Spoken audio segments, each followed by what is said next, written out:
Hello, welcome back to HowtoRPG, and yes, we're going to do some monsters. I'm showing you off the Creature Codex and the Tome of Beasts by Kobold Press. There are many other monster books released by Kobold Press, and I hope that I might get a chance to actually show them off and review them and talk about them in the future. But that's not really what the topic is for today. The Remorhaz, the ice worm, the creature that we know from Dungeons and Dragons. And I think a few of you will probably be a little bit surprised because I thought Fred isn't talking about Dungeons and Dragons anymore. I didn't say that. But I said I wouldn't promote Wizards of the Coast. But that's all right because I've been sitting on this and I made a decision. I'm going to put up a poll. I'm going to ask you a question about whether you want to see more reviews on monster books, because I would very much like to do that, and going forward that would be one of my big focuses. Also, to make sure you have some food, some drink, make sure you are comfortable. I do have a number of monster books I can talk about in the future, and we're going to, I guess, cover this monster, and then we're going to work our way from the presentation from the Remorhaz, and I'm going to go into a workshop and we're going to build something, make something that you can use in your games. Okay, so feel free to tag along with me on this journey that we are going to experience. I have a lot of notes. I spent way too much time on this monster, and frankly I should have spent a lot less time on a creature which I have struggled with over the past few weeks or month or so. But that's sort of beside the point now. The point is it's going to be done. Provided my voice holds up and I survive all of this. Who knows? But anyway, let's skip on over. And let's go through this little beastie and see what it's all about, shall we? Okay. I think I am ready to rock.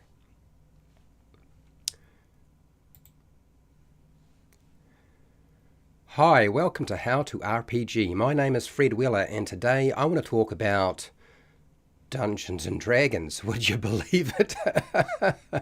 We're going to talk about a monster, the Remorhaz. Well, yes, we're going to talk about the Remorhaz. So the Remorhaz monster is from Dungeons and Dragons. But is it? Because this is all about the monster lore. Oh, pardon me. I'm going to struggle to get through this, so sorry about that. Oh boy. Okay, I'm going to have a drink of water, and I'm going to try that again. Because for the life of me, that was an awful start to something that I'm actually trying to record, which isn't going to work out. Not really. Not really like that. That's pretty bad. Anyway, we'll try again. Hi, welcome to HowtoRPG. My name is Fred Weller, and today I'm going to talk about Dungeons and Dragons. Yes, I said I wouldn't talk about it, but I am going to. We're going to talk about the Remorhaz. This is a Dungeons and Dragons monster. But is it? Now, I'm going to focus on the lore. So for today, I'm going to go over the basics.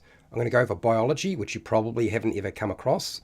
I'm going to be covering the habitat, its combat, its society, its ecology, how to incorporate it into an adventure. I'm also going to be covering defeating this creature and sort of the publications that it showed up in. So first off, the origins of the Remorhaz. They have potentially 3 different sources. It might be loosely based off the creature from Nordic mythology. So Nordic mythology has a creature that's kind of like this. There's also the possibility that it is a goofy plastic toy found by Gary Gygax in a cheap import or Chinese emporium that was supposed to be a dinosaur but really doesn't look like a dinosaur. That's entirely possible as well.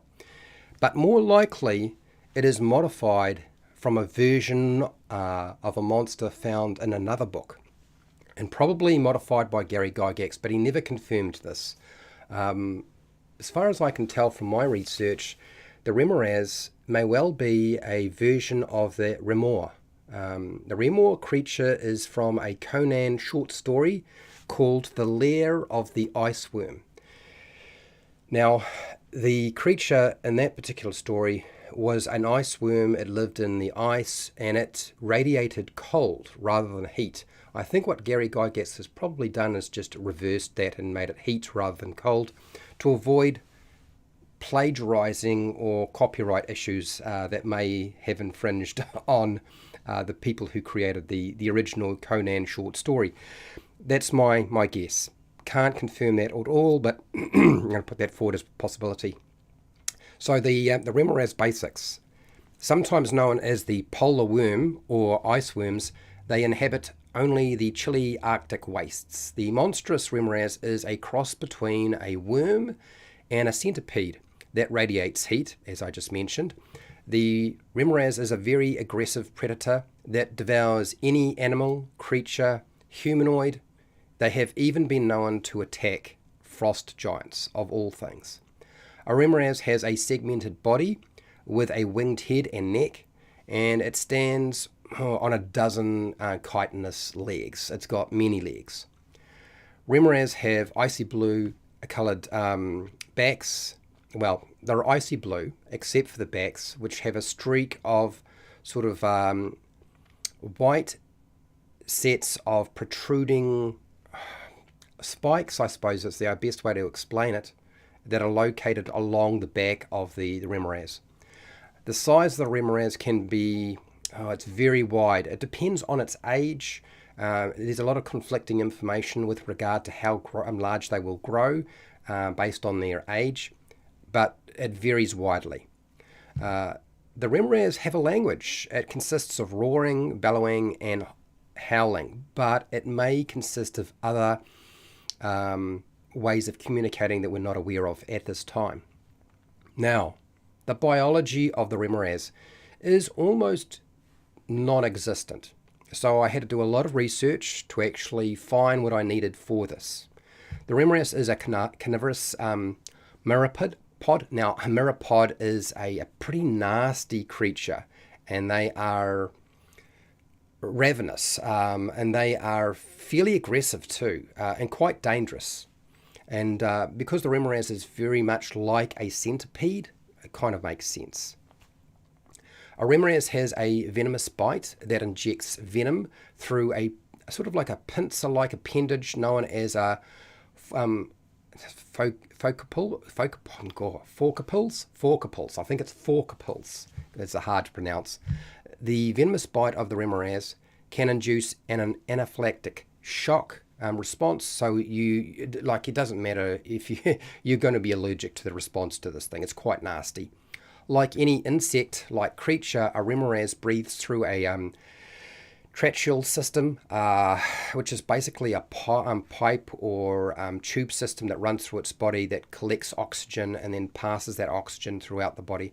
It's a pretty efficient way of breathing, frankly, and makes it possible to exist underground for large periods of time. The Remorhaz shreds its old exoskeleton as it grows larger, and it eats the old body armor, would you believe it, before its epidermis secretes a chitin substance that then hardens the new exoskeleton that is underneath the old one. A Remorhaz uses its front antennae to detect obstacles and food. It can also use that to sense things around it outside of just obstacles and food. But I'll go into that maybe in a bit more detail in a second. The average lifespan of the Remorhaz ranges from 10 years to 15 years, but it's possible for them to live longer, but they are living in a very harsh environment, so the potential to do that there's a lot of luck involved. The compound insect eyes of the Remorhaz can detect white and dark regions, giving them functional dark vision. So they do have night vision, they can see in the dark, but they have extremely poor vision. Their acuity is almost like non-existent. And the reason for this is they have no cone receptors in their eyes. they're only made up of rods, so they can't see in colours, and it also makes it extremely difficult for them to see contrast. So it tends to, they tend to get sort of just sections of white, sections of black, so it's only a rough guesstimation of where things are. So they have to use different ways of finding stuff. A Remorhaz uses cold hardening chemicals that create sort of like heat shock proteins that fix the proteins in the cells as they are exposed to the cold. These will lose their shape under stress. Now, stress would be something like extreme cold, extreme heat, but extreme cold would certainly damage the cell structure, and the protein's part of that. And they actually have a chemical that protects them from that actually occurring. And this ensures that the cells in their bodies continue to function even though they are exposed to extreme cold. The heat generated by our Remorhaz is an extreme form of bioluminescence, where special enzymes, steroid pyrons, and magnesium ions combined with oxygen to create light, but also heat. So that's why you get that heat radiation coming off them. This ensures that the creature stays warm. So the heat created by the Remorhaz is used to stay warm in the cold environment, and also it is used as a hunting strategy, which I will go into in a bit more detail in a second. But I need to drink some water.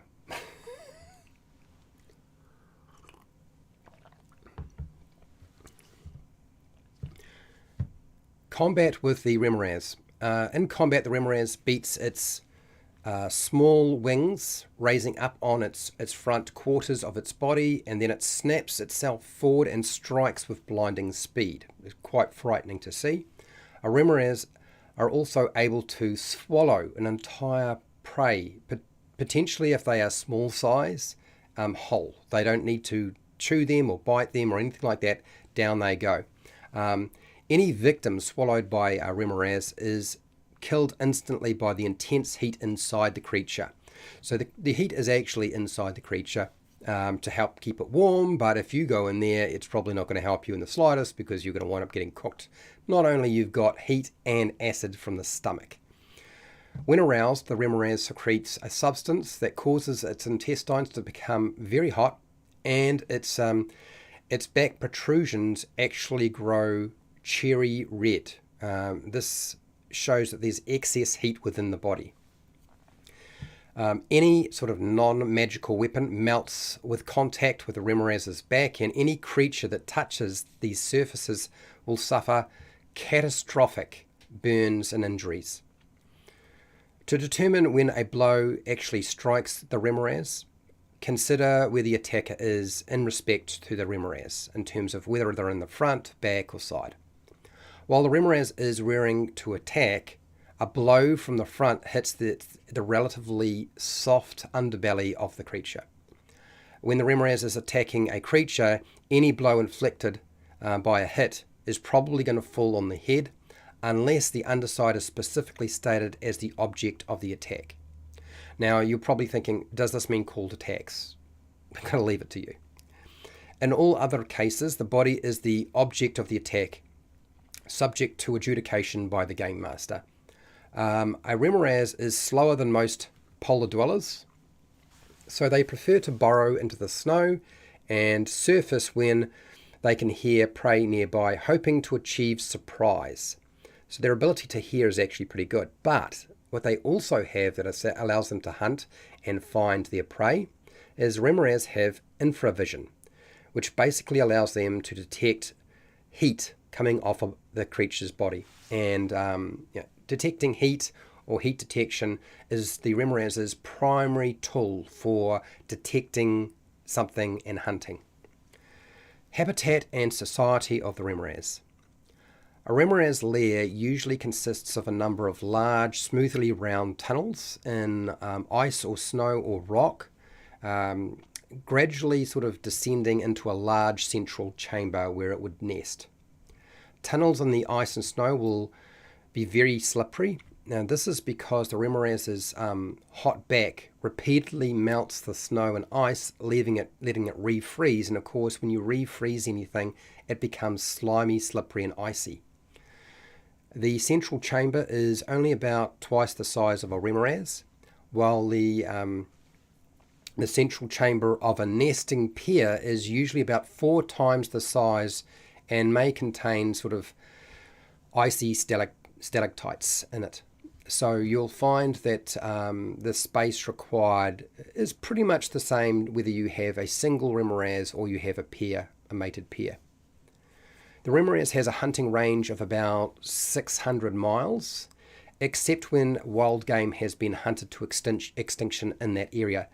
These creatures tolerate the presence of other Remorhaz in their hunting grounds, but they don't necessarily not get into fights. Okay, it can definitely happen, and I'll go more into that in a second. But they tolerate them, and of course they will have to then change their hunting grounds once their food has been exhausted, which is very, very quickly in a tundra environment. Ecology of the Remorhaz. Remorhaz are carnivorous, as I've stated. They sustain themselves eating something like deer, elk, even polar bears. They will eat a polar bear for sure. The Remorhaz mate in the late summer and stay together for about 2 months before departing to live a solitary existence. Remorhaz mate every year but can produce offspring only 3 or 4 times in their lifetime. Pardon me. Now this is quite unusual, but it means that they're probably going to reproduce while they're in the peak of their maturity before they start to age too much. The female Remorhaz lays a clutch of 1 to 2 grey-blue eggs, remaining with the eggs all of the time, coiling around them to keep them warm. If the Remorhaz eggs are left in the freezing cold for as little as a minute, they will never hatch. They will never be able to produce offspring whatsoever. Young Remorhaz are fragile at birth and grow to a sustainable size to survive the cold after about 4 months when they leave the nest. Immature Remorhaz have weaker armor and aren't equipped with the adult's tremendous strength and speed when attacking, or doing anything, frankly. They're a lot slower. From birth, the young Remorhaz have all the powers of the adult.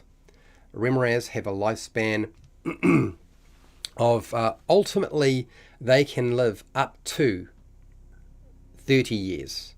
But generally, they will live from about 10 to 15. But the oldest Remorhaz ever encountered is about 30 years. The Remorhaz eggs are valued at about 500 gold pieces, and they're regularly sought because these creatures can be trained to be excellent guards, much to my surprise. However, a Remorhaz can be trained to obey only 1 or 2 masters at a time, and will attack its master if hungry enough, which is probably going to happen at some point. So make sure you keep them well fed.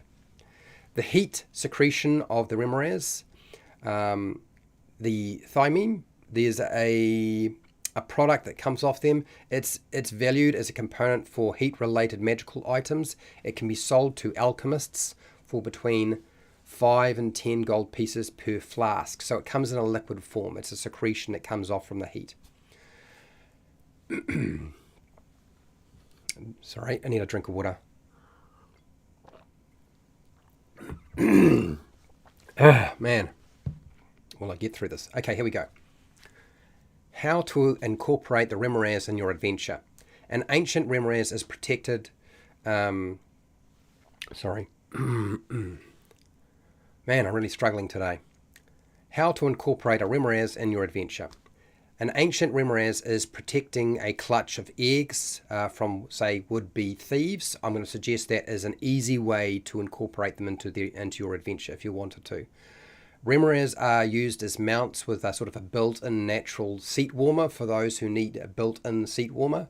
As I said, they can be trained from an early age. It doesn't have to necessarily be a frost giant, because a frost giant doesn't need a built-in seat warmer, which essentially you have on a Remorhaz, but you could use them as mounts. A giant's feasting hall might probably have like a Remorhaz and use it as like a portable heater to heat the area if they needed to heat the area. Now, I'm not suggesting frost giants, but other types of giants could have a Remorhaz and use it in this way. So what about hippie drug-taking Remorhaz with sunglasses that acts like a sage and gives advice? Now, I'm going right back to the blue caterpillar from Alice in Wonderland. That's what I was sort of thinking when I came up with that idea. And actually, if I remember right, a lot of these ideas I'm presenting are from the Game Master roundtable discussions. Remorhaz eggs are served up as an omelette for a famous inn. It would be a delicacy. You could have Remorhaz having a relationship with ice mephits to create a fog cloud so they can devour their prey in the cloud without being detected by anybody else. It would be a nice synergy between the ice mephit and the Remorhaz.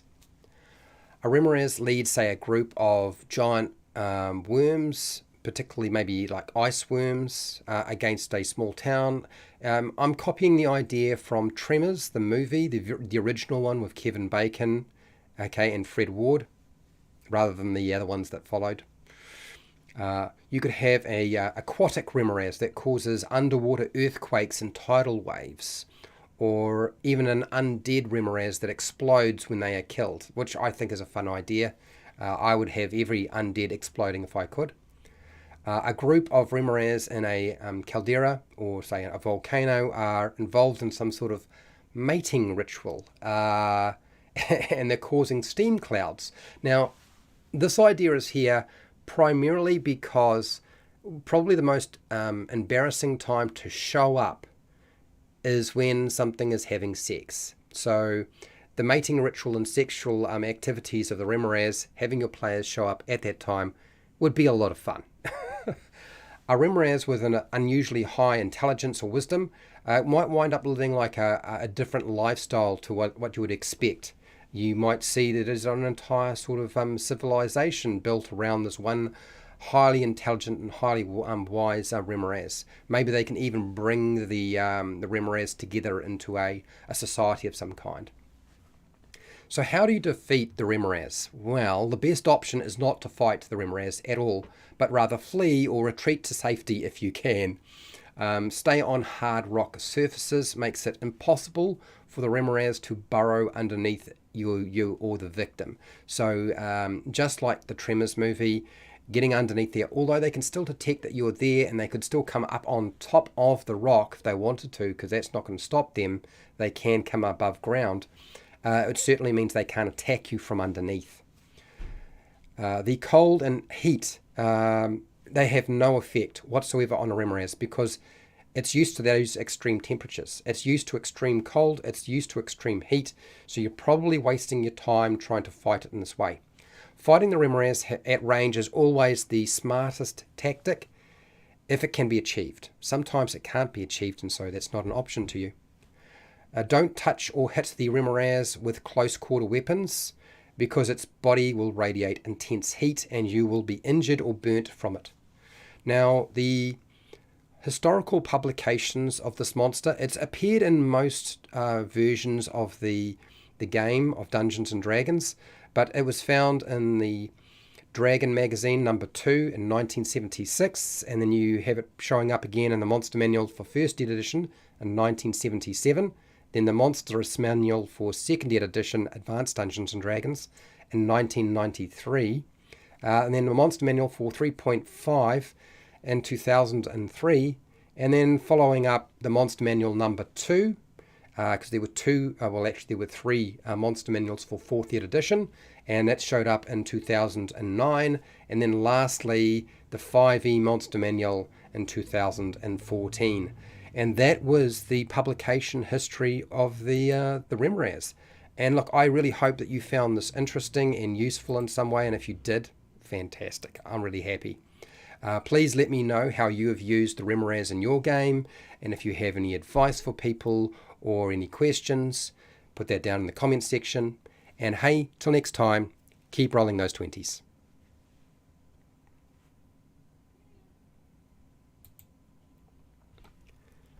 Right, give me a second and I'll come back. Well, that was a struggle to get through. It's also an extremely long document, which doesn't help. Because I think, yeah, there was a lot of information on this monster, and then I added a lot more. I don't know that was such a great idea, but I did. Anyway, for those of you who kind of miss me talking about monsters, I can assure you we will be going back to same day, same time. We'll talk more about monsters in the future, and I will pick a monster each week and talk about them. The monsters that I'm more likely to talk about, much like AJ Pickett and myself, we kind of have the same view. We're probably not going to talk about monsters, and I'm not going to probably talk about, specifically myself, monsters that are owned by somebody else. So I'll be talking about monsters that are from mythology, folklore, and the way that you can incorporate them into your role-playing game. It doesn't have to be Dungeons and Dragons. You could be playing Pathfinder or any fantasy game, really. And does it really matter? So let me go through the chat before we go into the workshop section for today. And then we'll proceed from there. I'm kind of curious, how is our poll going? Do you want to see more monster book reviews? So 78% said yes, undecided 11%. Nobody said no, voted for no. Just watching. Okay, so we've got a few votes there for now. And Todd, hello Todd, how are you? Todd, I hope you enjoyed what I put forward today. I've been sitting on this for at least a month, maybe even a little bit longer. I would love it if someone released a monster book and bundle it with STL files so you could print all of them. Todd, it's a good idea. I don't know that anybody would have the rights or the licensing to do that, to make it profitable. This is probably why it's never been done. Hello, Fred. How are you doing, Fred Hubber? Yeah, I think it would be good. It's just, again, I think the licensing issue would be a big problem. The margins in the RPG industry, short of being somebody like Critical Role or Wizards of the Coast, are very, very small. And yeah, I would imagine that even some products, unless it's digital, the margins are probably less than 20%. 20% would be probably in the high end. How's it going, Mike Hall? How are you? Remorhaz is one of the monsters I never get to meet because I've never played a high-level game. So this is because a lot of people don't know how to play that type of game, and the existing 5e rule set does not really allow you to do so. Characters aren't built for high-level play. They're built for low-level play, and that's really it. Beyond level 10, they're almost useless to you. I mean, you like that idea too? Hello, David. Rosa, how are you doing, David? So who has STL files for every Todd? Oh, so MZ4250 has STL files for every Monster Manual monster for free with a fan license from Wizards of the Coast. Okay. He recently got the same agreement with Paizo and I think Kobold Press. By the way, my notes for today for the Remorhaz you'll find on Patreon.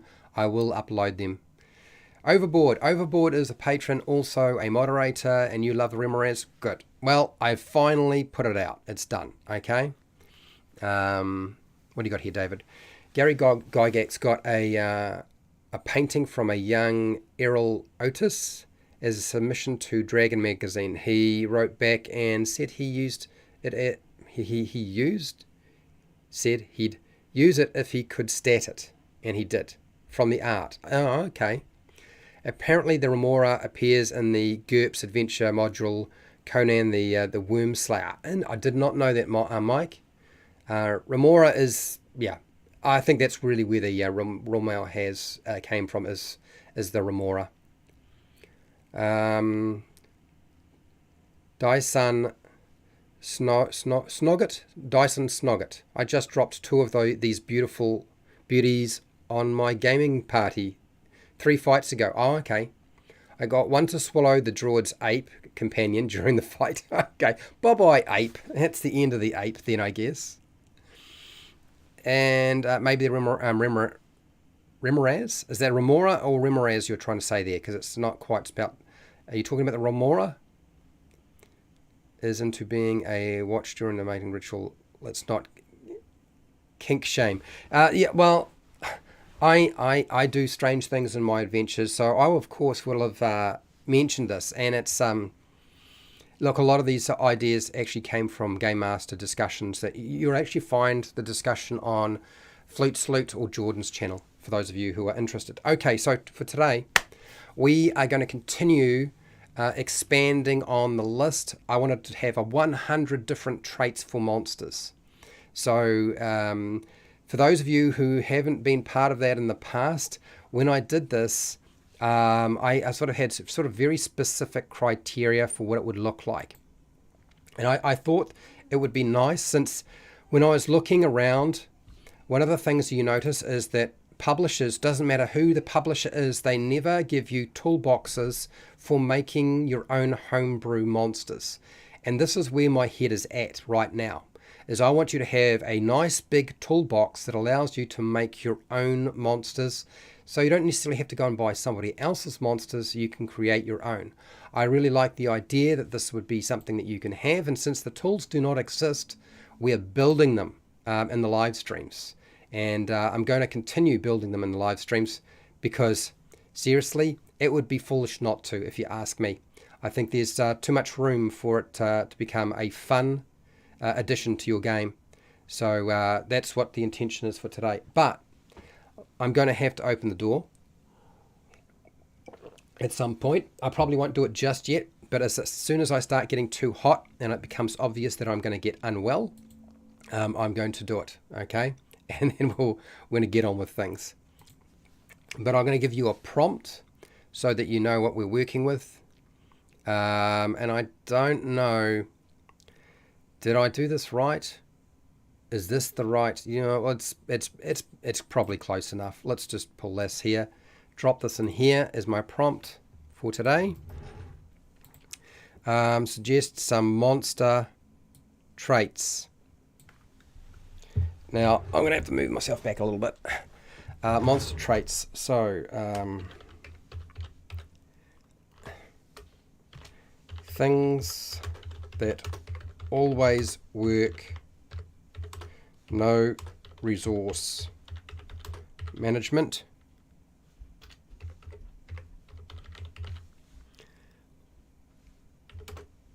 or requiring actions.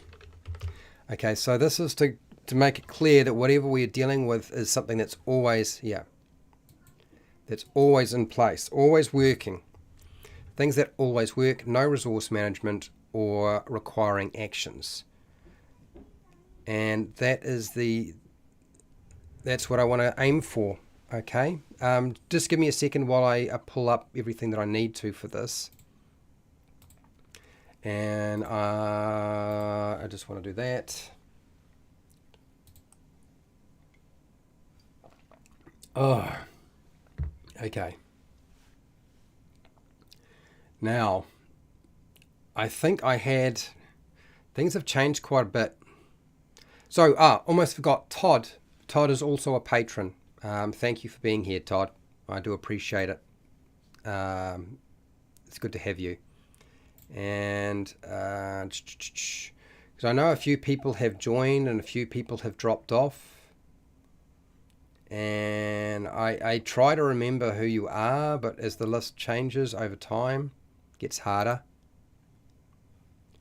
Oh, the list is getting long too. That doesn't help. Scrolling through is always difficult. If you are a patron and I didn't call you out, please let me know, because I apologize if that didn't happen.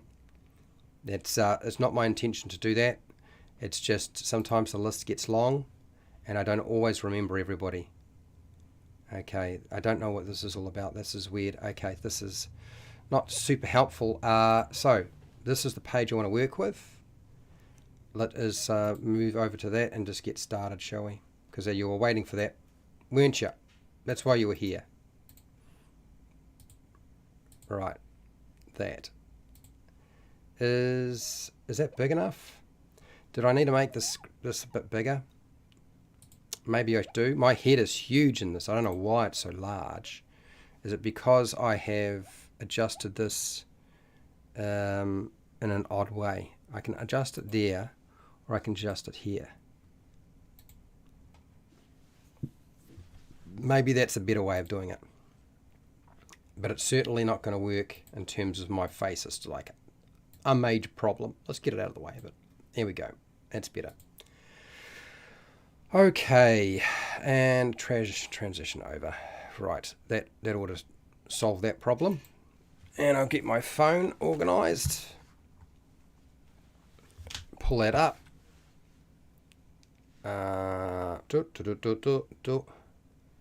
What are we doing here?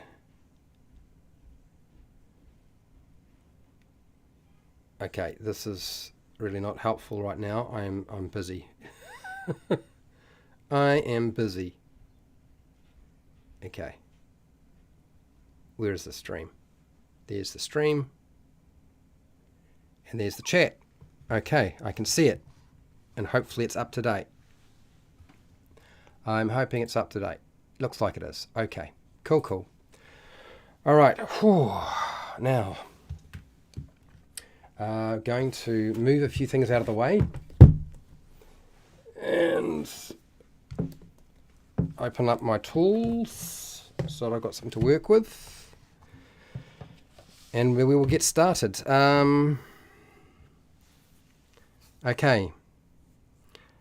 Now, we've already got almost 100 different monster special powers on a different document. And I've got that open, so if you wind up presenting something that is more in line with a special power, I can add a couple more into there. That's all right. So don't worry too much about that if you find that there's stuff that you're coming up with and it's not really a trait, which is what I'm trying to focus on. If you're really unsure and stuck and you want help, if you've got the 5e monster manual, just open it up and look at one of the monsters and you'll probably find a trait. We just need to reword it a little bit and we can put them in. Okay?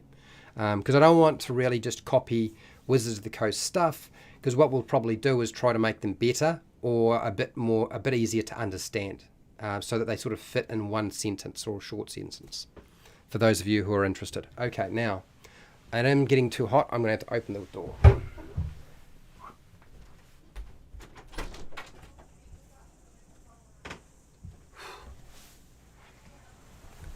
So you're probably going to hear a little bit of background noise, people, because that's sort of how it works here. I've got cicadas going bananas.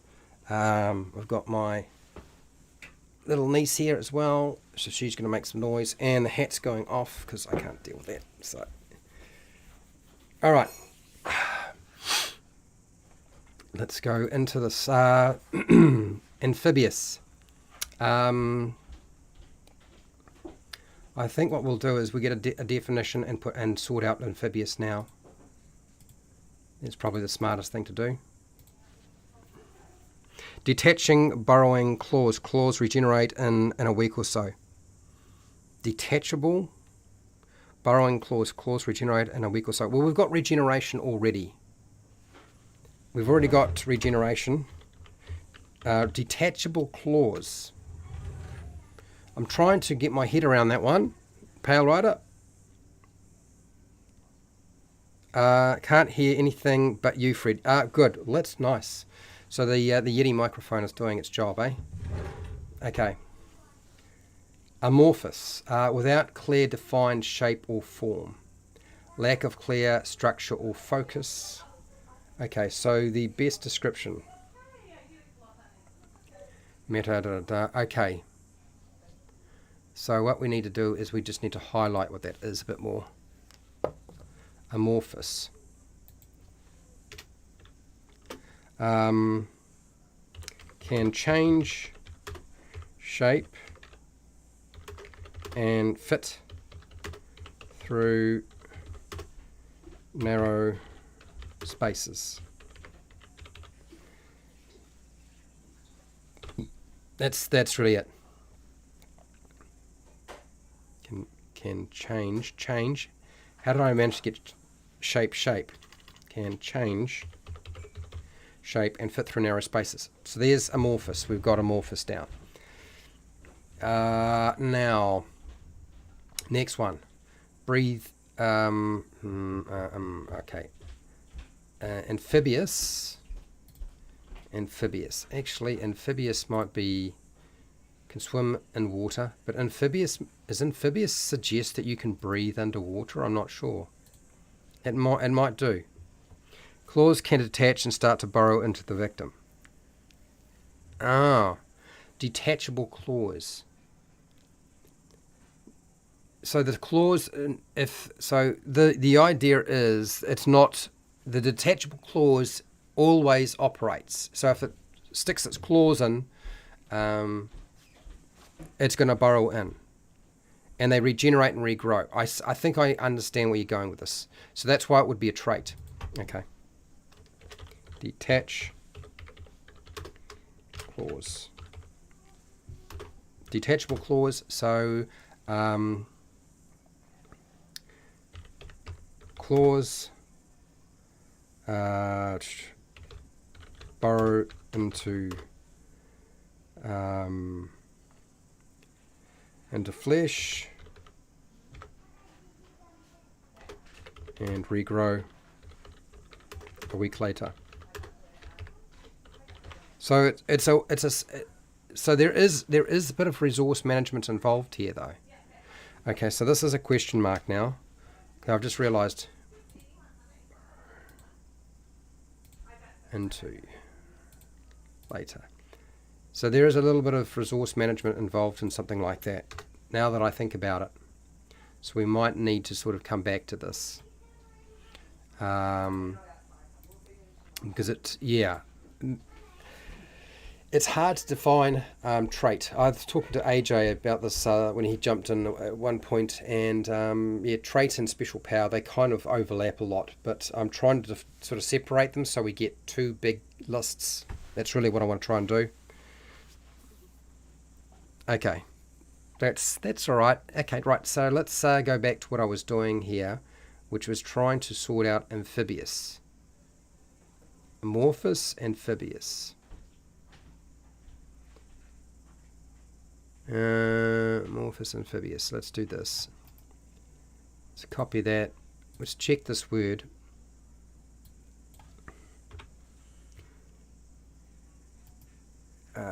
Paste it, amphibious, define it, and then we'll see. Here we go.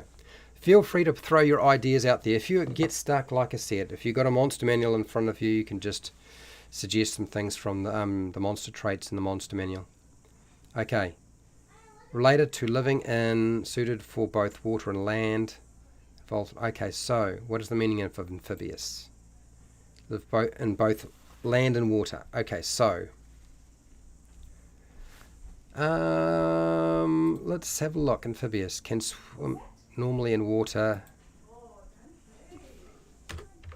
and lives. Can swim normally in water and lives in the environment. And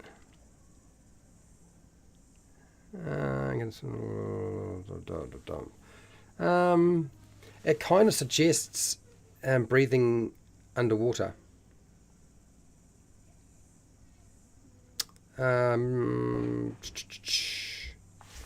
Okay. Gills. That's what we'll do. We're just going to call this gills. Creature can breathe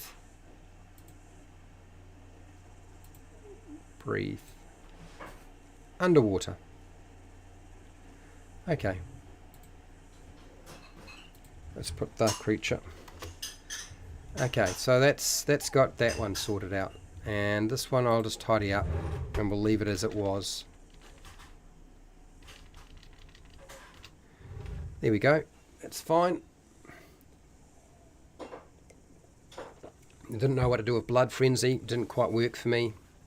Okay, so what else do we got here? We've got those things there. These are, so we've already got flight, we've got x-ray vision, we've got gills, bark, shell or skin, rust. This is like rusting something. Acid saliva. Did we have acid blood? We had acid saliva, we didn't have acid blood. I think somebody might have mentioned something about acid blood somewhere else. I just don't remember where it was. Let's just type in here, acid blood, for now. Certain creatures and certain creatures and its animals are automatically friendly, subservient to the monster. So what would be the tag for that? I need a tag for it and a description of what it does. Okay. Tag name and description.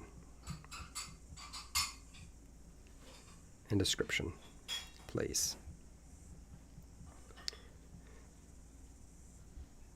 That's not what I wanted. Can I get it? I'll just stick it in. There you go. I got it. Okay, so let's... There are probably a few things floating around in here. We've got most of these done. I know what I'm going to do. I'm going to go through this list. We made up this list. I got partway through it. Anti-magic void. Magic doesn't affect the creature. This is actually a trait. Anti-magic void. It's not something you turn on and off.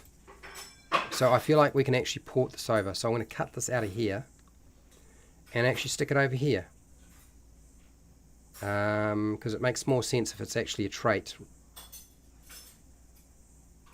Without formatting? Without formatting, sure. Anti-magic void.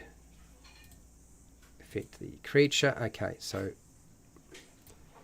And we can probably go cut. And if I put this... Oh, undo. What I do is I make a space, and I'll try to start putting them into alphabetical order as well as I go. Cut. A's, A-N, A-M, A-N. Okay. Paste. That'll do nicely. Let me think. Yeah, you think about that Pale Rider while I... What had happened there? I think what I've done is when I pasted it, I didn't paste it without the formatting. Okay, there we go. That's what the problem was. Okay, got it. That's better. All right, so going back through here, furious. The more wounds the creature more wounded the creature becomes, the more damage it deals, and the faster it becomes. Is this a trait? Furious. This may well be a trait as well. It's always available. It's kind of not, so I'm going to leave it for now. Spits acid balls, that's a thing it actually does. Shoots poison quills or spikes, that's a thing it does. It's not always on. Regeneration. Regeneration is kind of, it's not always there and on, so I'm going to leave that alone.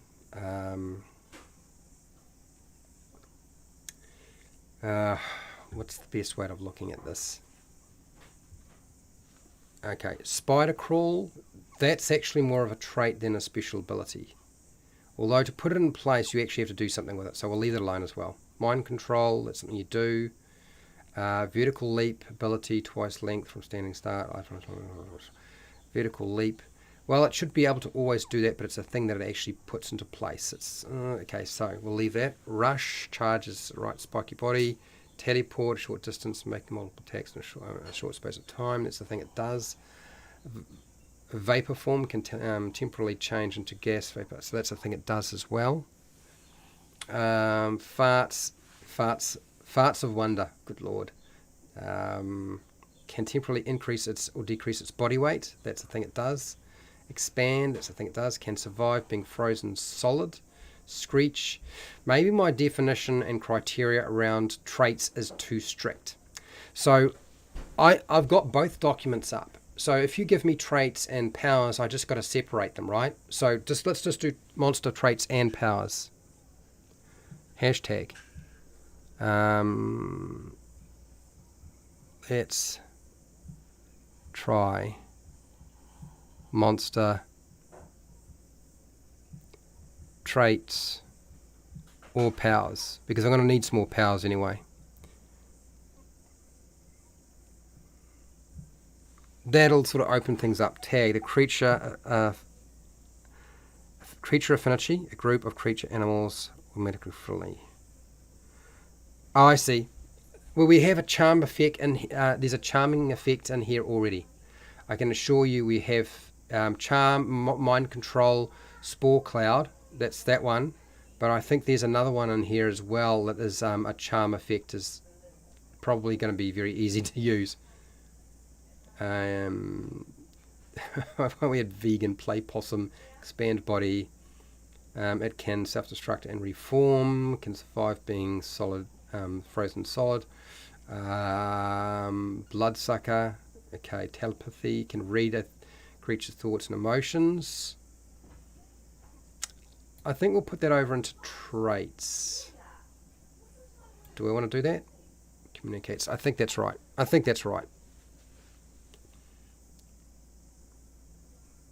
And then shape change. Well, that's the thing that it's definitely going to be doing.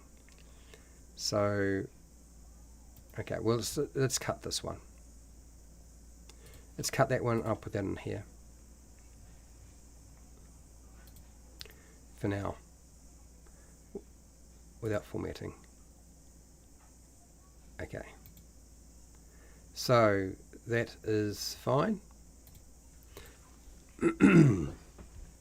Everybody's very quiet today.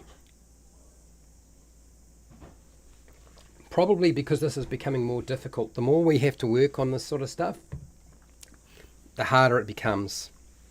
So let's see if I can find some stuff we can add into here. Right, so that, yes, we had that already. I'm pretty sure that I'd already included something that was like, we had a charge feature as part of the powers. I'm sure of it. There was somebody who had said charge. Charming, charge, ambush,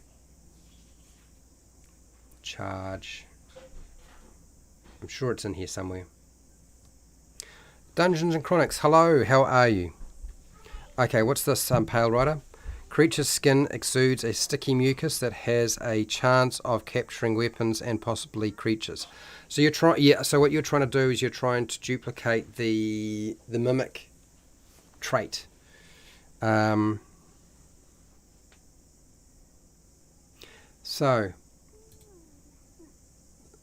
that's fine. We will we'll make this. So we'll make it sticky.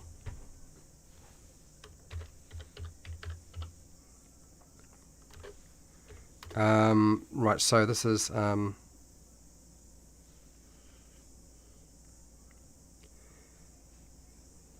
so exudes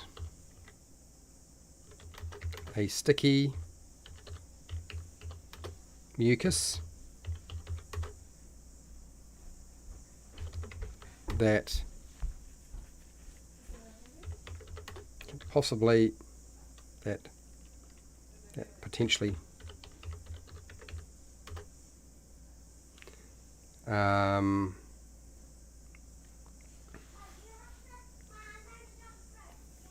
now well, I'm glad you were able to make it. So I just need to word this right. Got to get this right. So what is that going to look like? Exudes a sticky mucus that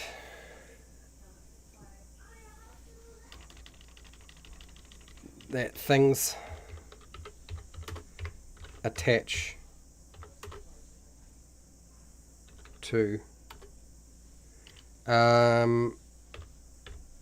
That's it. I think that's got it. Sweet. Okay, so we've got the sticky one. We've got charm already. I'm very sure we have a sort of a charm effect going on. Not the spell, but an effect. And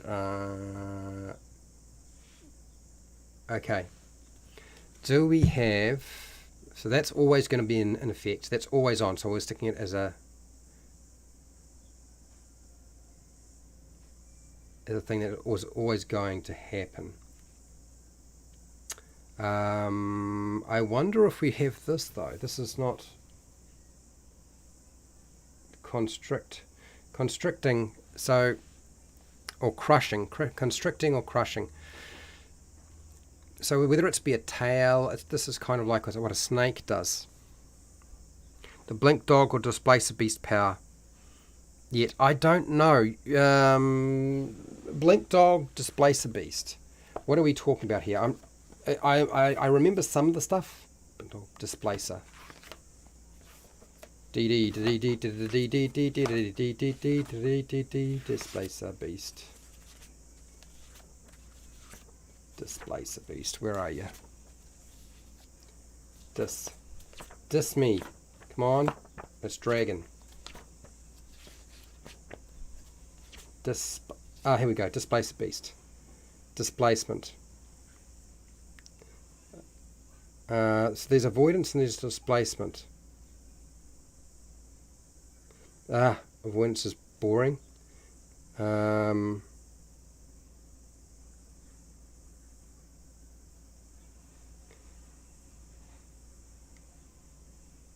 Right. No, I don't know if there is, honestly, but I think that it would be more of a power. I think that would be more of a power than anything else, which is fine. As I said, we can do both. Charm and charge. I need to start putting some of these things into alphabetical order, as it's going to be really hard to find stuff.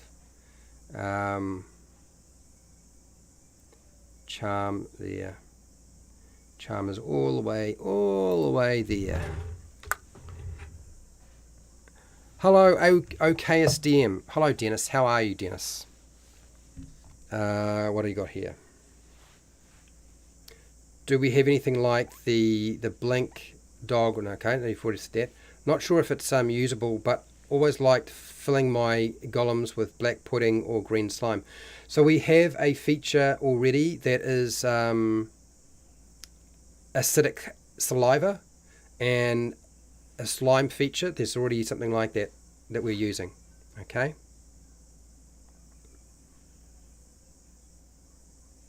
My gosh. Okay, I'm getting pinged a lot today. There's a move in Pokemon called Shell Smash. Maybe it can be shed its armor for a second form that is faster and hotter. Might be a bit complex though. Yeah, it sounds a little bit on the tricky side. I'm not sure how we do that. Frankly, I'm not really that sure about how to make that work. Okay, so Charm, Mind Control, Fart of Wonder. I don't know what even to call that at present. Screech, Bloodsucker, immune to but carrier of diseases. We came up with that one. Yes, that's right. I don't know what to call that. Communicating with smell. Adrenal. Asexual production. We'll have to come back to this. Okay. Creature's blood is made up of something akin to black pudding. So there is... We had this come up, and so we put it down. I don't know what to call it either, so we'll come back to that later for sure. Sling bones, tagging saliva. Oh, that's right, I remember the tagging saliva. Melting that. Anti-Medusa. Gaze turns non-living creatures into fleshy creatures. Oh, that's right, I remember that was a weird one. So we're going to go cut. And I'll put that right at the beginning, because it's A. Paste it. Alright. Okay. And let's see if I can find where I got up to. It'll probably have left a space. Good, it did. Ability to melt steel with just a touch.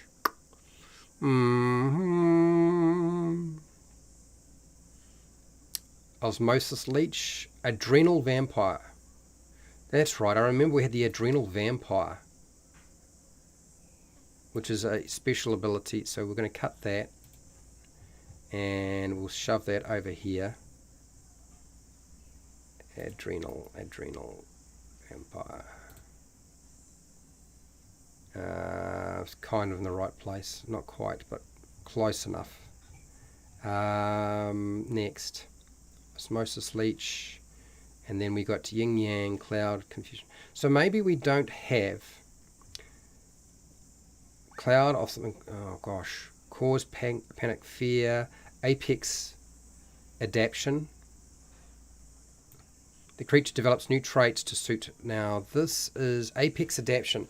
I feel like this might actually be a trait because it's not something it can turn on. It is a trait. So we'll cut this. What did I do? Did I cut the whole thing? No? Okay. Cut this. We'll put it into this list here. Apex adaptation is probably better over here. Cause fear and panic, if seen. So we're going to call this fear.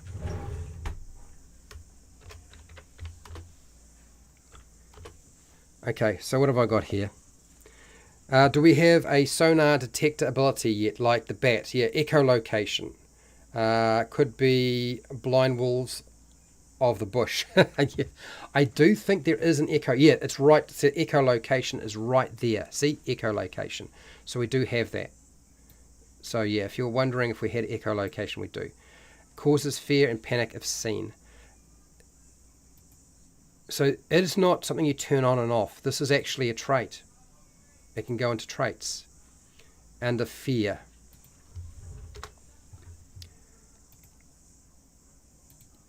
Right, so that's an F now. And echolocation, yes, we've definitely got echolocation. This is something it has to do. Because it's something it has to do, it's going to stay under powers. Although we also include sensors, don't we? A lot of these sensors things fall under this. This is how it moves around. Actually, no, we'll put it under traits. We'll put it under traits. This is going to get very confusing. I can tell you right now, it's going to be just a pain in the butt. I can see my definition of trait and power is just going to drive everybody bananas. X-ray vision. Okay, copy. No, cut. That is going to go right down the end here. Paste it. Do we have infrared vision? Because I don't think we have infrared vision. Infrared vision would be like something you'd have pretty much on all the time. It's not something you would turn on and off. And I feel like that is a trait. And it certainly existed in older versions of D&D. We don't really see it that much now. But it might be a smart way to go. Let's go cut here. And paste here. So we'll put in infravision. So that would be I. I would be probably somewhere around here. Roughly. Infrared. Infrared. Vision.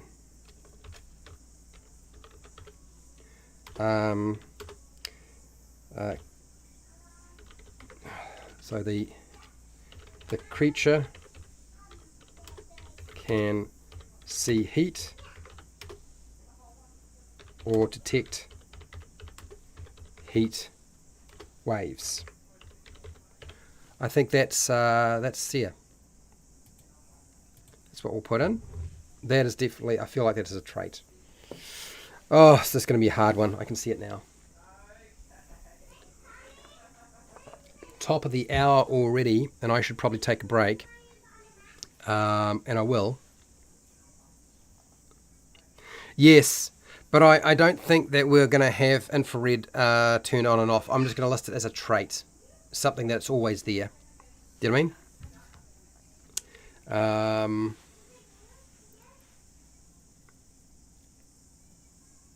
Oh, so who's this?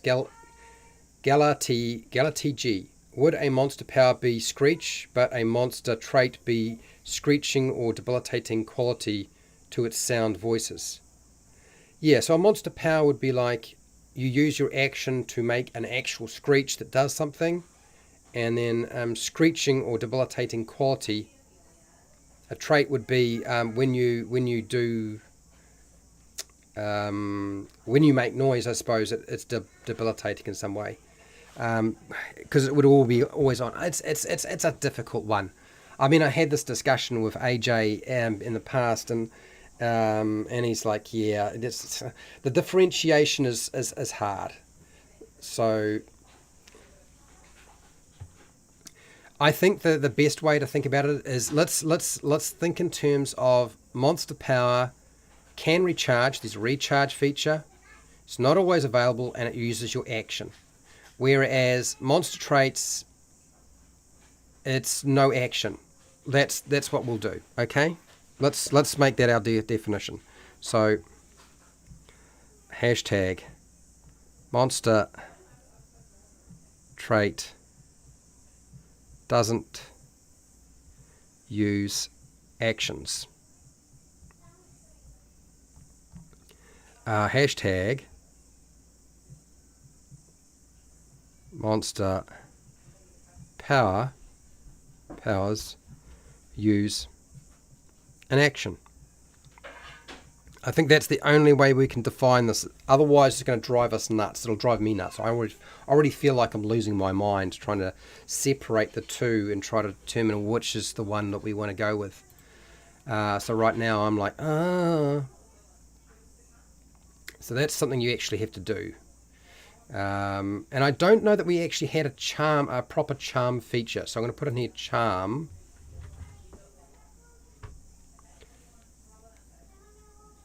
So we'll just put charm.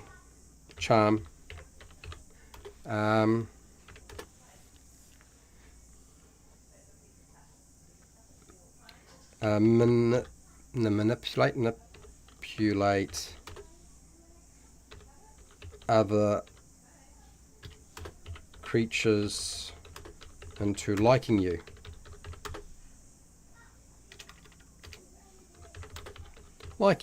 I think that's close enough. There we go. All right, we've got that. Yeah. Okay. This is going to be a giant. It's going to take forever for me to figure out how to dislodge everything. Confusion, cloud of Maleficent. Let's do this. I'll go cut here. Put that over here. I think that's where it belongs. A, C, under the C's, in the C section. He says, unsure. Echolocation, I'll grab echolocation and I'll put it somewhere else. Blind sense, echolocation. We're going to grab both of these. Because blind sense would always be on. Echolocation, it's not really using an action. So we're going to cut these. And we'll stick them under the traits. And blind sense. Echolocation, blind sense. We've already got echolocation here. Yeah, we do too. Alright, so we didn't need to do that. But it's there. It's done. Let's do this. Reorganize a little bit. And cut. And stick it here. That's paste. Okay. Alright. Making it happen. Simple trait of hiding in certain terrains or shadows. So we've got chameleon already. Like the old halfling's got a chance to hide, but I guess that would be an action. Yeah, I think that's a power. And I think we have something that allows you to do something like that. I know that I had written up something for chameleon. This is going to be difficult for people to help me with. I can see this right now. Now that we're getting to I'm going to take a break. It gives people a time to think a little bit, and I just need to take like less than 5 minutes. I'll be back, and it just gives you time to sort of crack the head and like, what can I do here? I won't be long.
Okay, here we go.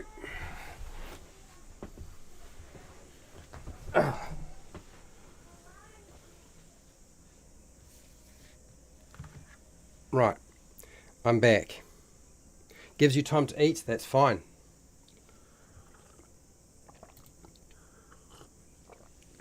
We're really not that far off being halfway through the traits too. So I just got to figure it, I've got to get a rhythm going. What's the best way to do that?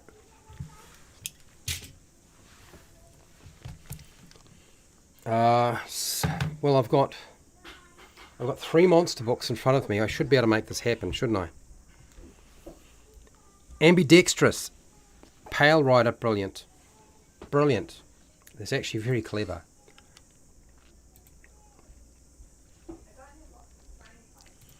Ambidextrous.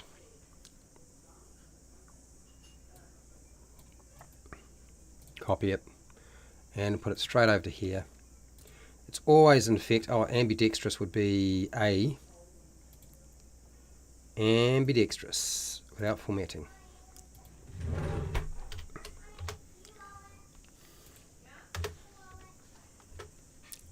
Talk about a simple idea too.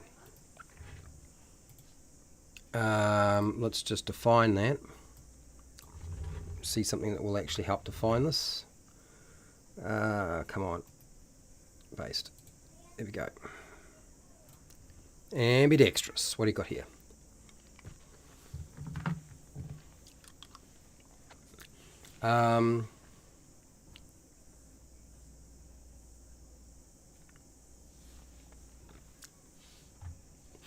So we're gonna rewrite it a little bit. The creature can use all limbs with equal skill. Is that the easiest way to describe that? Maybe. Cold-blooded.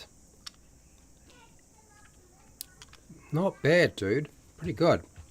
Cold-blooded. Yeah. Absolutely, cold-blooded. Let's do that. Cold-blooded.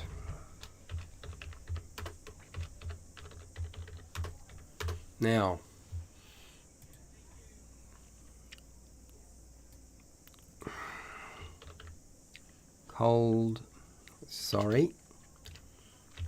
Cold-blooded.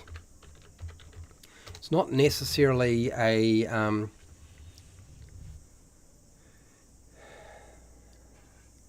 cold-blooded. Very okay. So without emotion.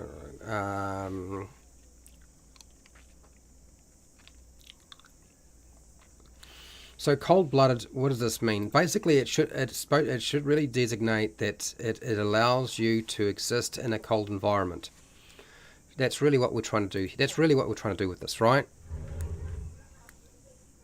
Now, isn't there a type of vision that is called that actually indicates what 360-degree vision is?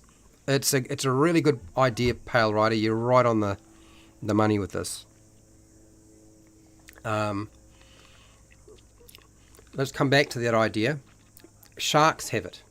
They have 360-degree vision, but I can't remember. I'm sure there's a name for it. I kind of came across it when I was doing the boulet.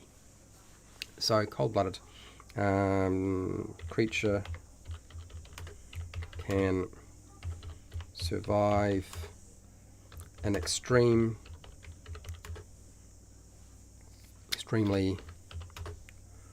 low temperature environments.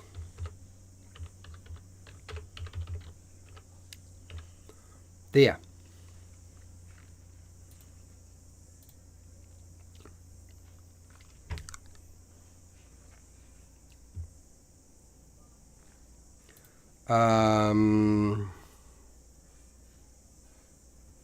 Cold-blooded could give a bonus not to be detected by infravision. It could. I'm going to leave that to game masters to decide to do. I'm just going to give you part of the puzzle, and you've given me plenty of things to work with in terms of the puzzle, which is great. Define 360-degree vision. I'm sure there is a type of vision that it's called. No. Omnidirectional vision. That's what it'll be called. Omnidirectional vision. Correct? 360-degree. And omni, meaning all. For O should be where? Should O live? Somewhere around here. yeah, it's not exactly set up the way it probably should be, but omnidirectional vision. Copy. Cut. I see a problem here.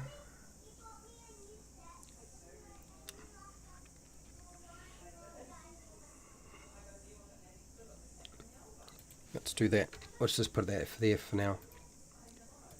Okay. Omni.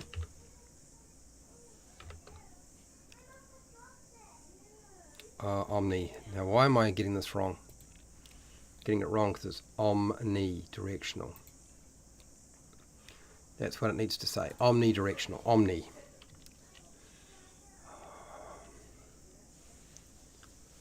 I've got I, not O. That's the issue.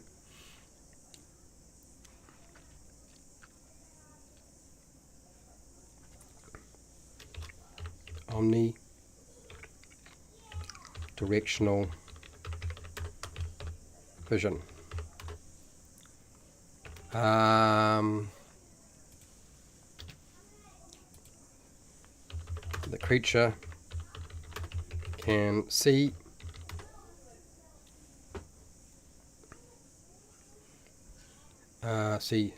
in a 360-degree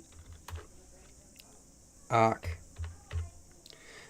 So sharks almost have 360-degree vision, or omnidirectional vision. So your shark, and the only place that they struggle to see is right smack in the very middle where the snout is, because their eyes are on the side, just like a boulet, and just behind the the fin, the dorsal fin. Double or triple jointed? Double jointed, triple jointed? Double jointed. What would be the benefit of being double jointed? How does that work? Double jointed. It's not that I don't like the idea. I'm just trying to get my head around how that would come out.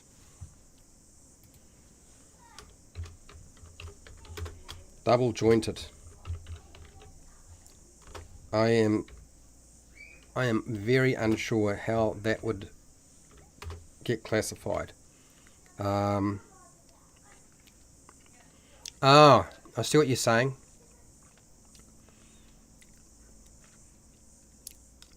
So, if we're doing, can we compound double and triple jointed together? What sort of jointed is it? Multi-jointed. We call it M for multi-jointed.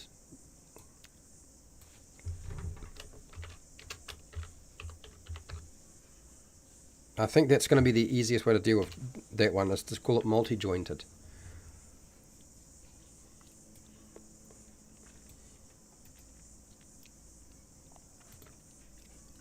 M.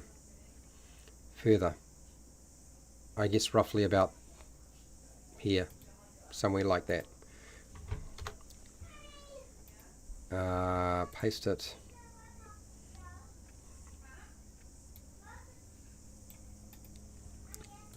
Cut. Paste it. Camouflage. Cut.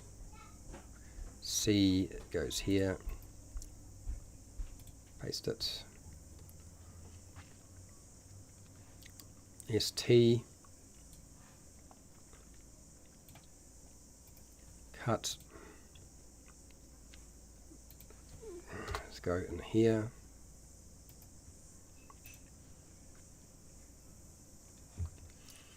Detachable claws.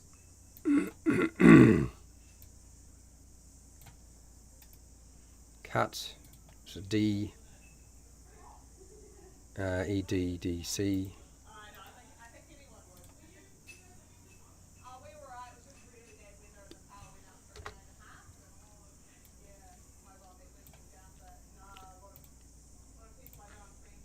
That's there.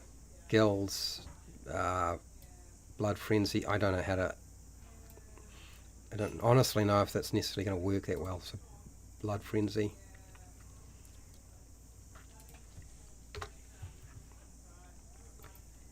And paste it with the. We'll figure it out. We'll figure it out in the end. Okay. The bark skin thing. Cut.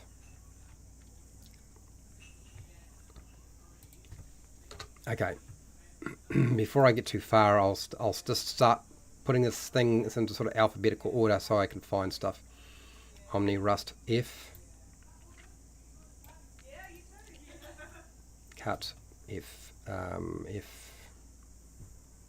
E F. Multi. Noxious. Brutal. Don't know what to do with that. Really don't know what to do with that. Cut. Be aware. Be aware. Paste. And this can go. This is I, inverted legs, run faster. Cut. I goes where? About here. And so P, G, P. Cut. OP, OP. I think that's right. Yeah. Oops, I'm going to have to do some reformatting at some point. We're not doing that now. X, X, T, T, T, G. Let's get the G out of there. Cut and put that in somewhere. G. G, where are you, G? G's. There we go. All right. Paste. Okay. All right. Caught that up a little bit. Okay, so do we have a resistance or immunity to all necrotic, natural or synthetic, which I would guess includes poisons? I believe there is resistance and immunity. I think it might be in the other list. I think it's actually in the other list, which probably means I've got to transfer it over. So yes, I'm pretty sure that's there. So we don't need to worry about that one. Your multi-limbed, multi-jointed. How does multi-jointed work? Can we just do a search? Multi-jointed.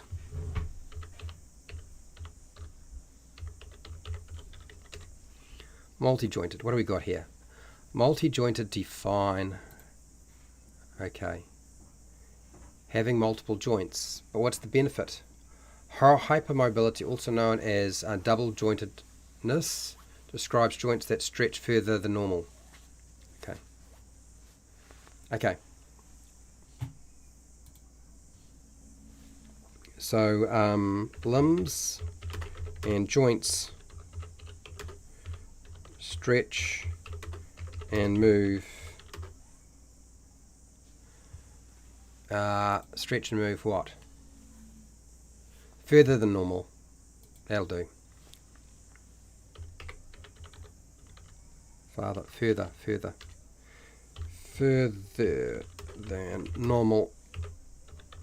Okay, so we got that one. I think that's the best we can do with that one, actually. Okay, so so this has actually gotten a lot harder, and Pale Rider's working hard, and I'm moving things around. And we are not quite halfway through this list. So let's see if we can make this work a bit faster. Supermetabolism.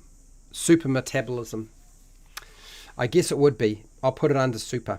Supermetabolism, eh? I'm pretty sure it's somewhere there. I don't. That might actually be a good name for it, actually, because I don't think we necessarily named it anything like that. Paste. Sticky.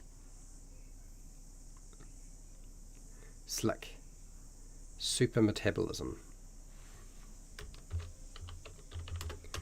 Metabolism.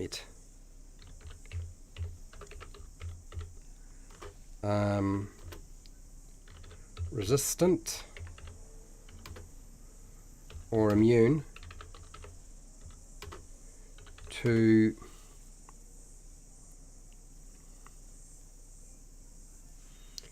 energy.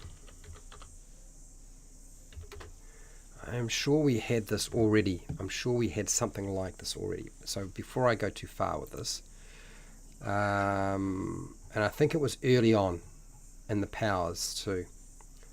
Damage types. Oh, that's just causing damage. Regeneration. Immune. We may not have. Immune to, but carry out diseases, so that's different.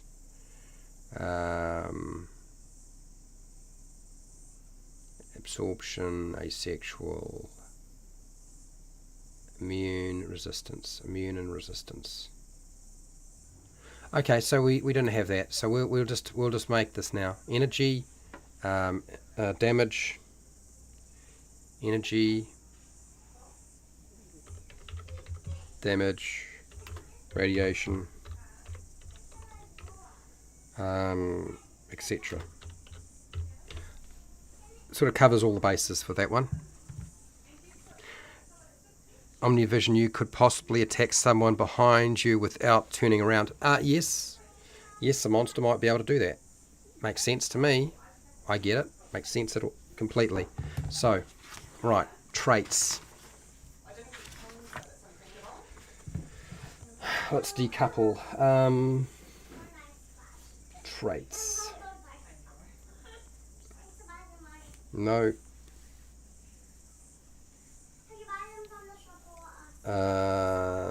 Okay, that helps. And that's what it actually stated, and I missed it completely.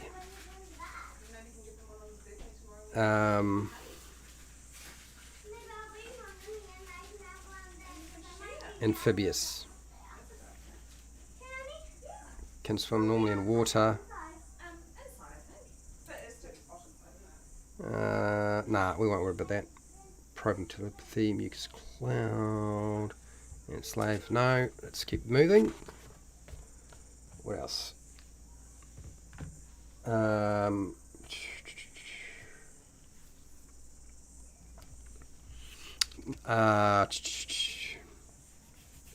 No, we don't need to worry about that.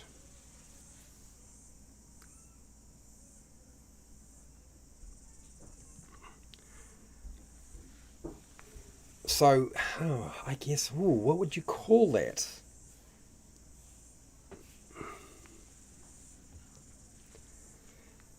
That would be always on, but what would you call it?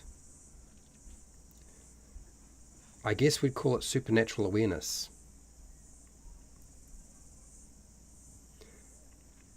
Something like that. Supernatural awareness. Yeah, let's do that. Supernatural awareness. So what would that be?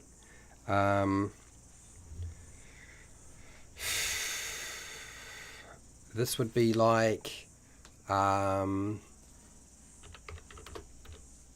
detect a lie,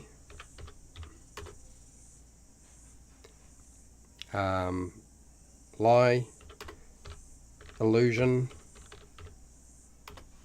or what would be the other thing? Supernatural awareness would fall under what else?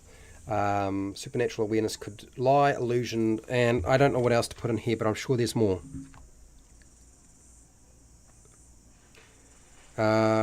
Multiple hearts or other organs that can support the body by themselves.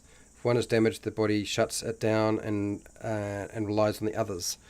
Right, because there's some animals do have. Don't some animals have more than one heart? I can't. There's not that many. Multiple hearts. So we'll put it under multiple hearts.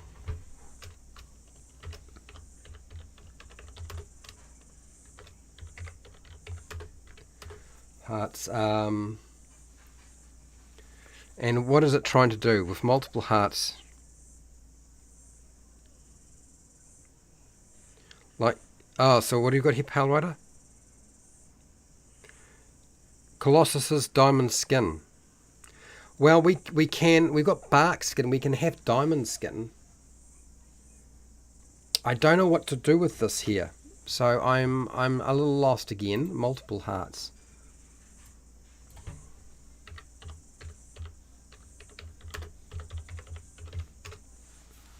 Multiple hearts. What do we? Is there anything that does have that? Two emojis? No. No. What does multiple hearts mean? Oh, it's an emo thing.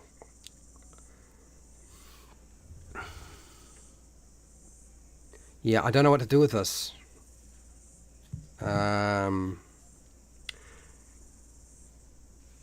Galatea G, do you have some sort of basic tough hide or unbreakable skin? We have bark shell. I'm pretty sure there's bark shell in here. It should be in the bark shell or skin. So I'm going to call it bark shell rather than bark skin because it's too much of a, it's too obvious what it is from. But diamond skin, let's put in diamond skin.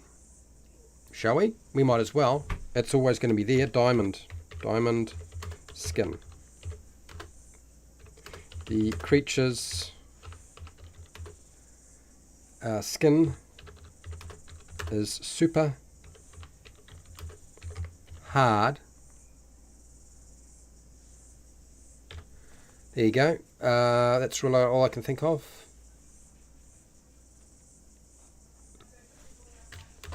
And looks like diamond. Sweet. Done. Easy peasies. Yeah, well, I'll just put a question mark beside it and we'll come back to it. Yeah. So that was that. Supernatural awareness. What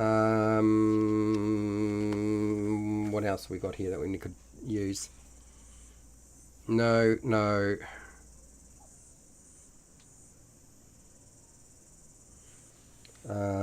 We had something like fake appearance. We've got that already. We don't need. It's really just false appearance, really.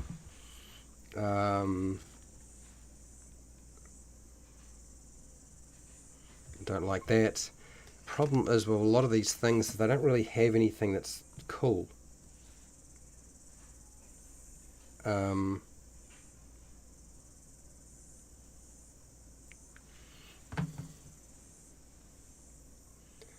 Bioluminescence. Let's put in bioluminescence, because would bioluminescence be something that you would turn on? I feel like bioluminescence is probably something you could turn on and off, but maybe we won't make it something you can. Multiple tails. Hello, Fred. Can't have Remorhaz natural heat production from cold-blooded. Can't have Remorhaz's natural heat production from cold-blooded. I'm lost. What you're going with Fred? What are you talking about? I don't understand. You have to explain it more. I've lost my train of thought. Bioluminescence. Bioluminescence. Did I get it spelt right? Bioluminescence. Okay.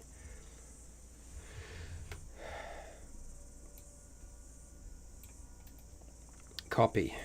And let's define bioluminescence. That might be the easiest way, and I can just type it in. Paste. Define it. The biochemical emission of light. Okay. So that's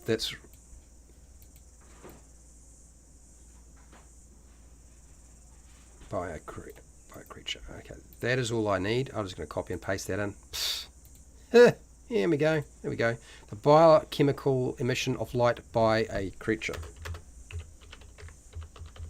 Bioluminescence. There we go. That's another trait. We'll just have that on. It's just on. It's probably something you'd have if you were in a really dark environment anyway, right? Multiple tails. Multiple tails do. What is it? Is it going to fall under a power? I don't feel like it's a trait. Why would you have? How is that going to work? Multiple tails. Maybe it's multiple limbs. Maybe it needs to fall under multiple limbs. I can't think of anything else to do with this, so I'm going to just put multiple limbs. Because we have to have trolls with multiple limbs, don't we? It's gonna come up. It's not just the troll; it'll be other things. How I describe it, we'll leave it for now. I'm not too sure.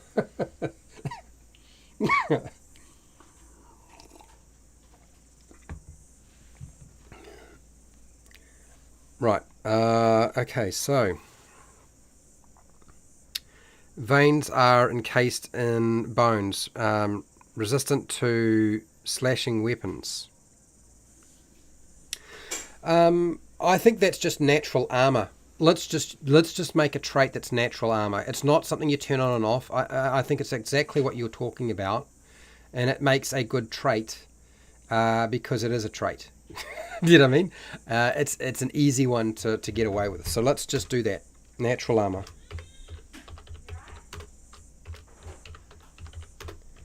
The creature has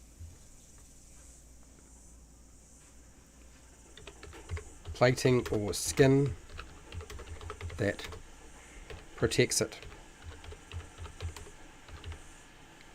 There we go. Natural armor. That's really what you were trying to get at, I think. And that could be protection against piercing weapons, not just slashing. It could be bludgeoning. Simple trait. Giant size. Humanoid. Okay. Giant size. Okay. I'm not sure what to do with that, but I'll put it in for now. Okay. I'm not sure what you're trying to get at.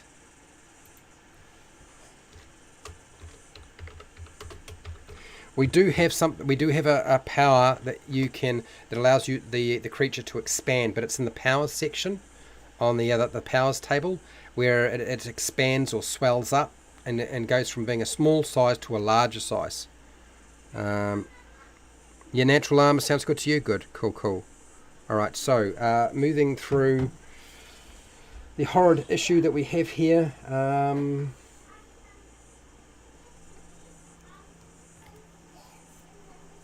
Next, we'll just call it incorporeal.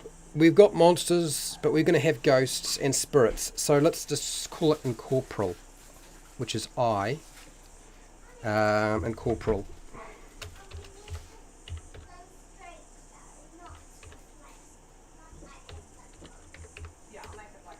Incorporeal. And what is incorporeal going to look like? Copy. Just make sure if I keep doing this way. Oh, bioluminescence. Oh, did I spell bioluminescence incorrectly? I did, didn't I? Oops. Let's do that again. Copy it. Back it up. Back up the truck, Fred. Bioluminescence. Although it didn't tell me that I had spelt it wrong.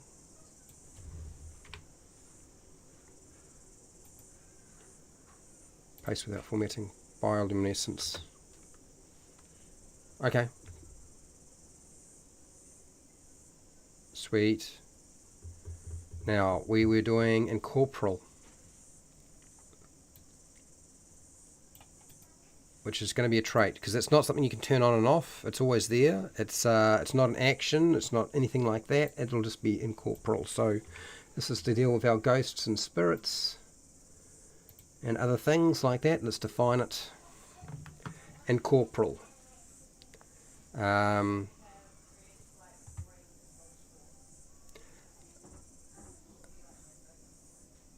Okay.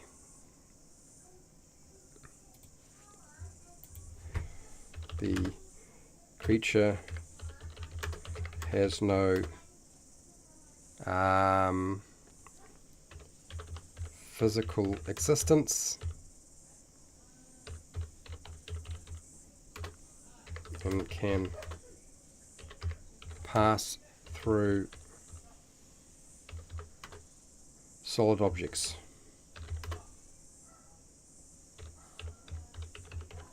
Solid matter. I'll just call it solid matter for now. Okay, that's good enough. That's nailed that down. Okay, so you got head giant size. I was getting at just basically it's very large. I was thinking of it if we were rolling on a table. I see. Yeah, but I feel like I don't know that giant size is what we need. What I want to do is I want to have traits that sort of do something for the monster. So making it big is probably not okay. So I see, but yeah. So we're not really doing anything with that it's not really a trait. It's just it's its physical structure. So that's a little bit different. Okay, but that's all right. Well, I won't worry about it for now. Supernatural. So supernatural. Is it supernatural vision that I had created? Supernatural awareness. Awareness can detect a lie, illusions,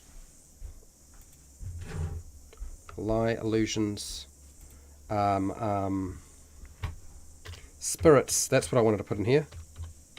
Spirits, etc. Something like that. Telepathic communication. I believe we have that. We have that down. It was one of the early ones that we put in here, and I'm pretty sure it was in the power section, and I transferred it over to here. So we have telepathy. So we've got that covered. So if you're wondering about that, it's definitely in there. Okay, so don't have to worry about that one.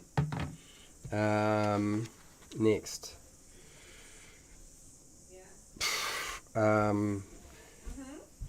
Do we have, I think we do in the power section.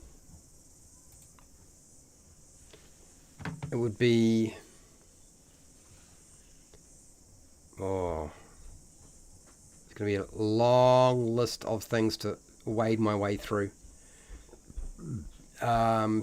Petrification is a power. But I've been talking about petrification with people so much recently, I need to make sure I have that, eh? Petrification. Don't know where you are. I'm pretty sure I put it down because I'm sure somebody mentioned it.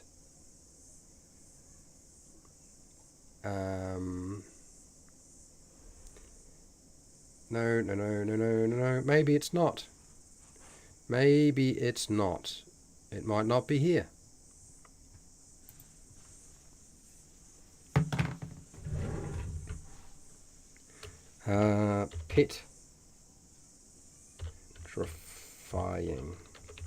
Petrifying. The creature can petrify, turn other creatures to stone. Petrifying. Okay, that's a power. That's the thing you'd actually have to do. We turn it on and we turn it off. Water walking. Actually not a bad idea. And water walking, I think what we'll do with water walking is we'll make it a, not so much a trait, but a thing that you do. Water walking, like lizards that can run across the water. Yeah, so the basilisk, there's a lizard called the basilisk that runs across water, which is a good example of this. Water walk. So it'll be in the W's.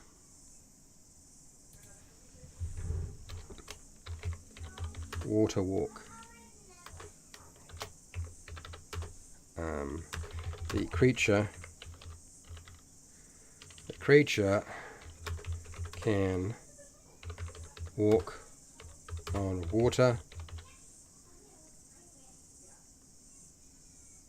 just like solid ground. There we go, water walk. Now, moving along. Sight, touch, or bite. Yes, we could add that in. Sight, touch, or bite.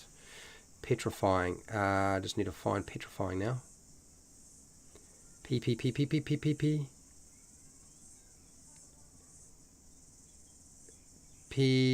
I put it in here. Where are you now?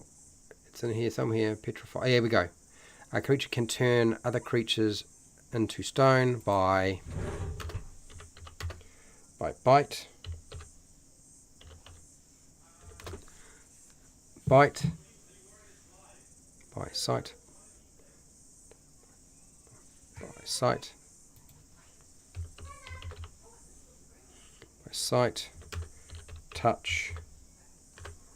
Or bite. Yep, that's nice. Gliding. Skin flaps like flying squirrels. I think we had a gliding special ability already in here. It's just a matter of finding the little sucker. Because when I did this one, I just wrote everything down really as fast as I possibly could and just try to keep up. But we probably have a gliding one.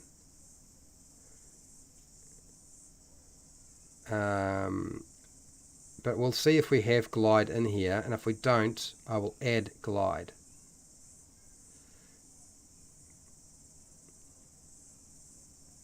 Glide would be something that would fall under powers. Growing light, no, glide.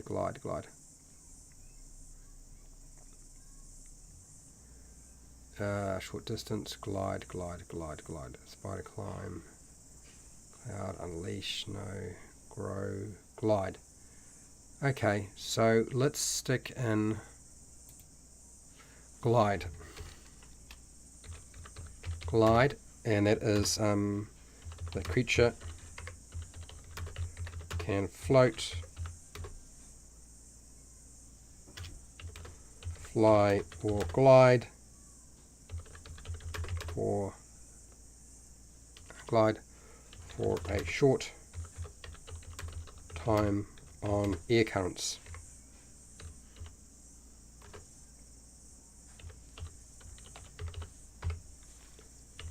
There we go, we've got glide in there. Sweet, good job, nicely done. Moving along. Oh, I'm out of time already. This is the problem with these things, is like, which means I've got to come back next week and we've got to try to do this all over again. And I've got to make sure I know where I'm up to, which is probably going to be interesting to do. I really have to. At least we have actually done a reasonable amount. It may not seem like it, but we actually did quite a bit. We got through a lot of stuff. And a different approach to tackling the traits. I knew the traits were going to be harder to deal with. Powers were easy, and it's a bit of a mess. And this one, I've actually put it into sort of order, and we're not really at 50 because I've got a couple of spaces in there. What I'll do is I haven't actually filled out the description on some of these things. So we'll do that. Giant size, we'll get rid of giant size because we don't really need that now. Okay. And then acid blood, I just haven't written it up, but I know what that needs to be, so that's fine. That's our alien ability. The Aliens movie. And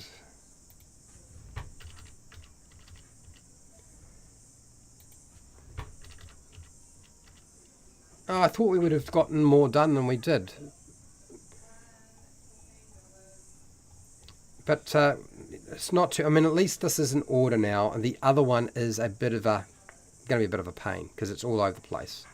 That's the hassle.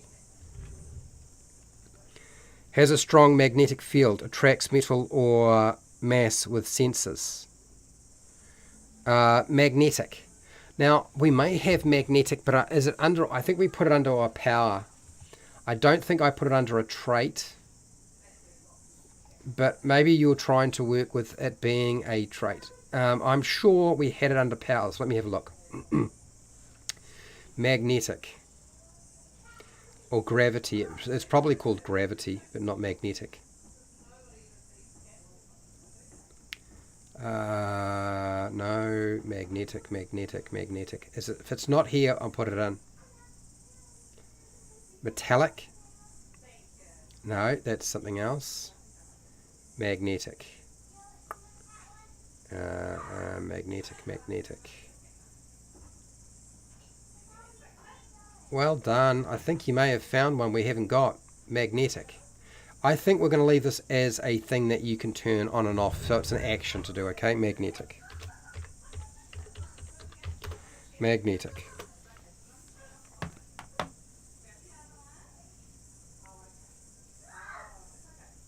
Yeah. Hubba, I totally get that. I'm going to put it down as just a trait that's always on. If a dungeon master sees that ability and wants to have it turn on and off, then they can make that adjustment. It's just how do I categorize it? And I think with bioluminescence, I'm just going to have it as a thing that you don't turn on and off. Just a way of categorizing it in some way. So magnetic. The creature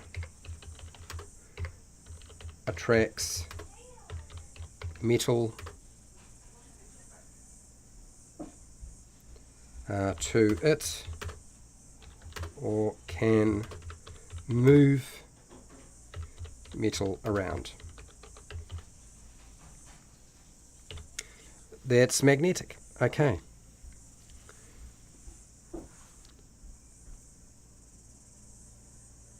Yeah, so this is exactly what my point is, Pale Rider, and this is where my head was going. This is just a list. It's exactly unique. We're going to